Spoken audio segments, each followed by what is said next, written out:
Hey guys, welcome to my channel and thanks for tuning in so much. And you know what? I want to really thank every one of you video and talking about why you shouldn't retire at 40. So this video is something which I wanted to do later. I mean, this just came up. This is a very news video, so it's suddenly come up, and though I was planning to do a video on how to combat the winter in Canada, which is becoming too much of a stress for us, but I'm postponing that video for next week. This is more important and urgent, So apparently this terrible winter is not the reason why I'm doing this video today.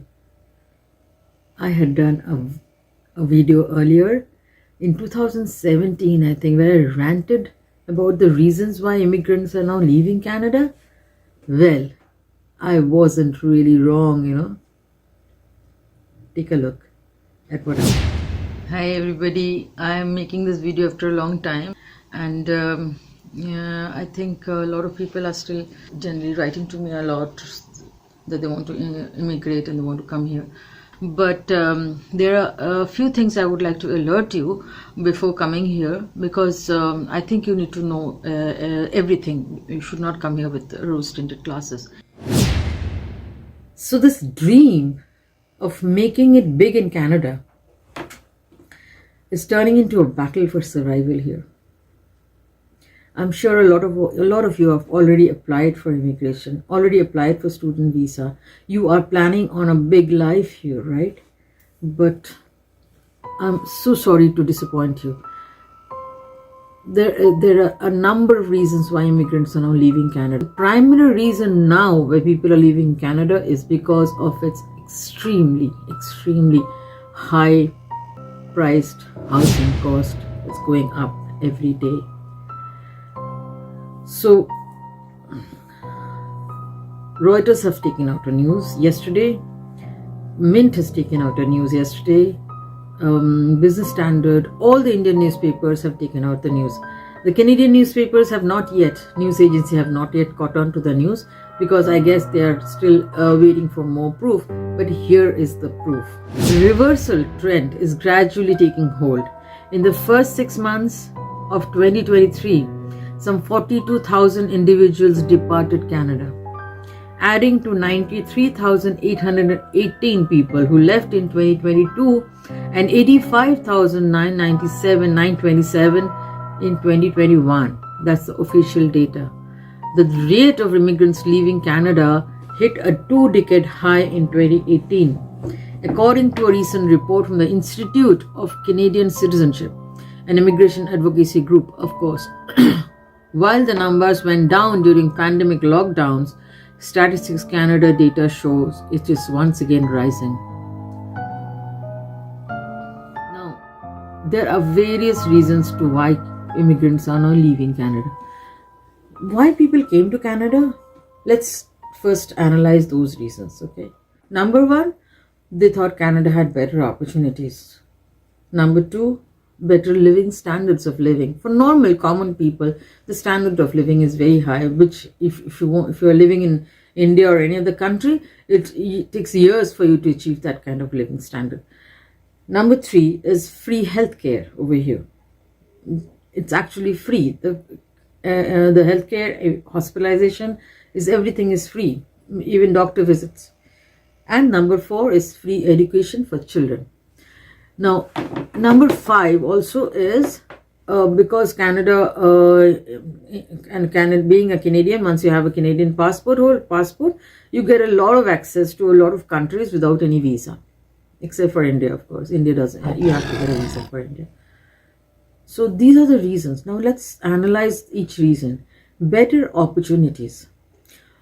When you come to Canada for better opportunities, Canada is a country which is way behind a lot of other nations, like developing nations like China and India. It is still catching up. The development graph is like this, it's going like this, whereas Indian graph is going up like this. China, the graph is going up like this. So the development over here is it's reached a certain level, which India and China are not being able to reach to that kind of a development level of development, but definitely they're coming up fast, very fast. So that is where China, the growth of Canada, the GDP is very low compared to India or China, you know that. So that's the reason why if you come to Canada, the opportunities as such are not very high. If you come with a job, you are posted in Canada, you are exposed to an international work ambience, and you get to live. There's certain good things about that which I'll explain later, but you do not really get a very good opportunity like you get in the States. Like maybe the salary is way higher than it's in India, but that's about it. So maybe you have to sacrifice your position, maybe you have to compromise on your position a little bit to come to Canada, right? That's about it. Now, once you second reason is better living.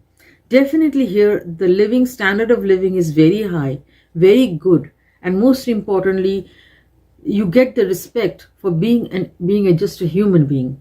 You get the respect for being an individual, which you do not get anywhere in the world. You have to have some kind of a tag attached along with, like she's this, or he's a doctor, he's a multimillionaire, he's an actor. And that kind of tag gets you into the society. But here, everybody is treated equal. It's real sense socialist country in Canada. That is something I just love about this country. You come here, you become completely a nobody. You completely leave behind everything, all the tags that you had, and you just become a human being, a part of the crowd, and then you prove yourself and you are appreciated and respected. That is very important in this country. Number 3 is free medical health care. Definitely it has free health care, but you know what? The wait time is so high for even the most urgent of things, biggest emergencies. The wait time is so high that you'd rather go back to India or go back to another country and get yourself treated and come back. Most of us, since we do not want to wait, we've resorted to homeopathy and alternative medicines and alternative cure like Ayurveda. I do a lot of Ayurveda and yoga, so that keeps me healthy. I don't need to go to the doctor. I don't need to be hospitalized, because all this home care and healthy living, keeps you healthy. Okay, so you at least that you don't have to be rushed to the hospital unless there's a terrible emergency. Sometimes emergencies always happen. And then there is free education. That is true until grade 12. Your children get free education, the best of education. I would say the best of environment. My son studied in a school and he says that it's not the best of education. I haven't studied in a school here, so I won't be able to tell you that. But the environment is fantastic. Like every free school that you see over here, you can see, take a look at this one or this one. There are massive grounds and massive opportunities, huge playgrounds. And now to talk about the reasons why people are leaving Canada. So, number 1 over there is housing.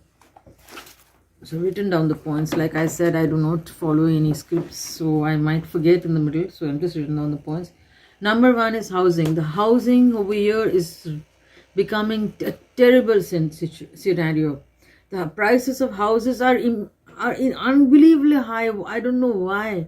The same house, the same thing is in America costs 1/10 of what it costs in Canada. Like here, a 2-bedroom apartment will cost you something around to the tune of $600,000 to $700,000, $500,000 to $600,000.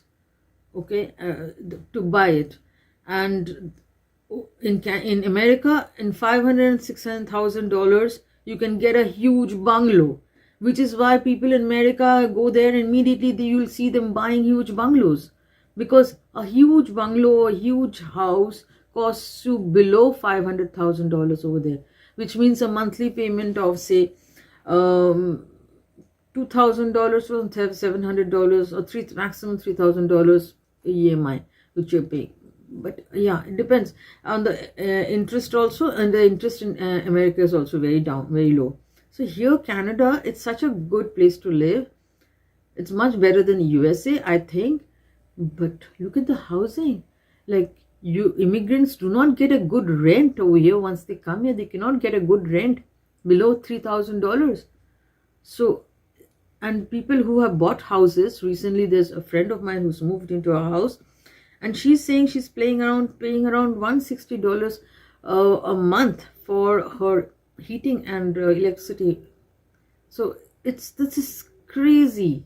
The housing and the housing costs over here are really crazy.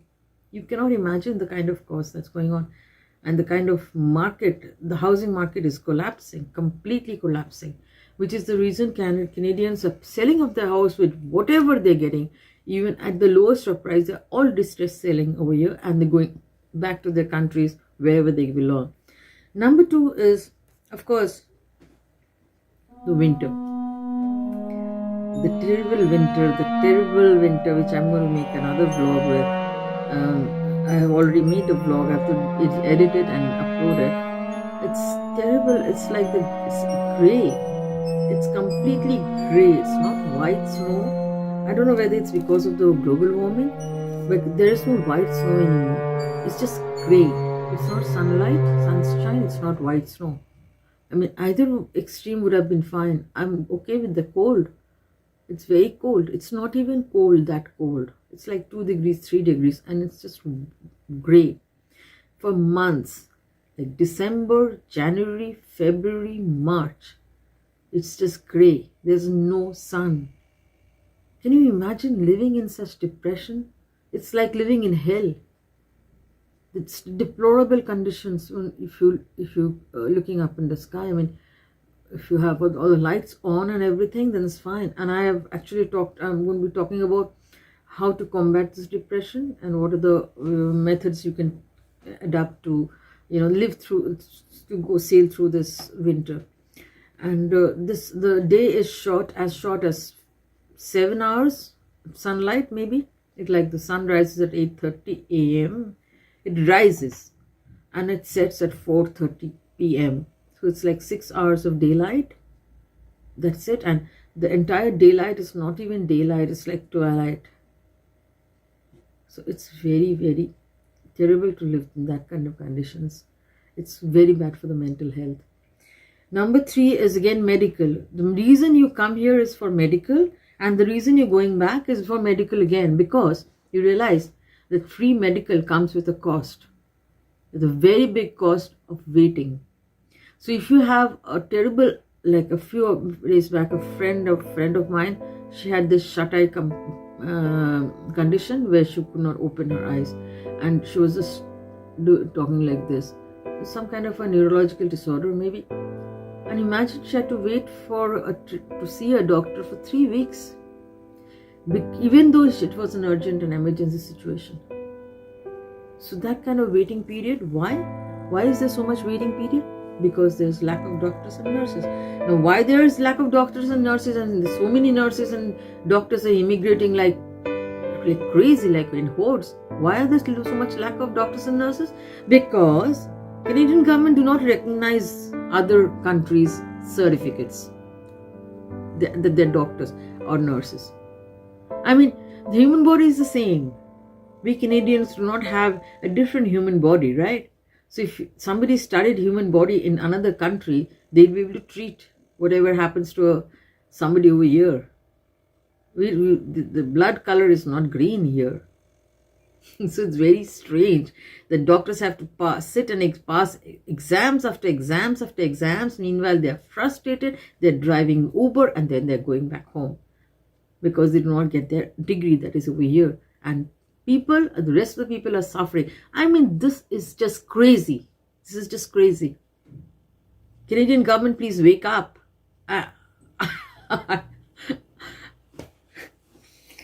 Okay. So the 4th point is OSAP debts. The children, they study till grade 12, and then you get into a university and you are given grants and debts and tuition fees, okay? So the grants are okay, grants are given to you, but the tuition fees for those who are studying here are still high. It's not low. Those who come here as international students is 3 times for those who are residents of Canada or citizens of Canada. I'm not talking about them. I'm talking about those who live here, who are residents of Canada, who are citizens of Canada. They get a tuition money. They do not have to spend anything from their pocket. But there's a catch. The whole thing is mounting as a debt.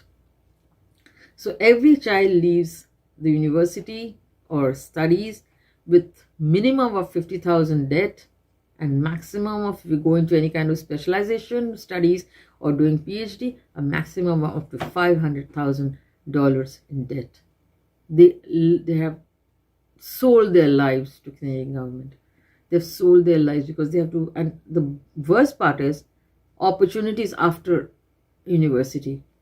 After university, after you pass out from the best of universities, there are no job opportunities.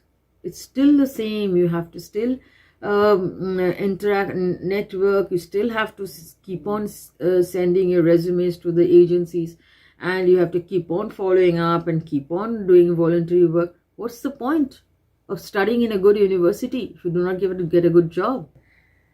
And of course, there are no jobs, which is why people are going back. There are really no jobs. People are going to USA actually, because USA has better job opportunities than Canada. So though Canada, the living standards, like the quality of living is much better in Canada, people are still going back to USA, going back to their own countries, and they're leaving Canada in droves. So thank you guys for watching this podcast. I hope you liked it. And do subscribe to my channel. I will be bringing to you more such podcasts, and I will be interviewing somebody who actually immigrated back to India in a upcoming podcast. So I'll see you over there. Thank you, and keep watching my channel. Like and subscribe and share with whoever you think needs to know this. Thank you so much. Bye bye.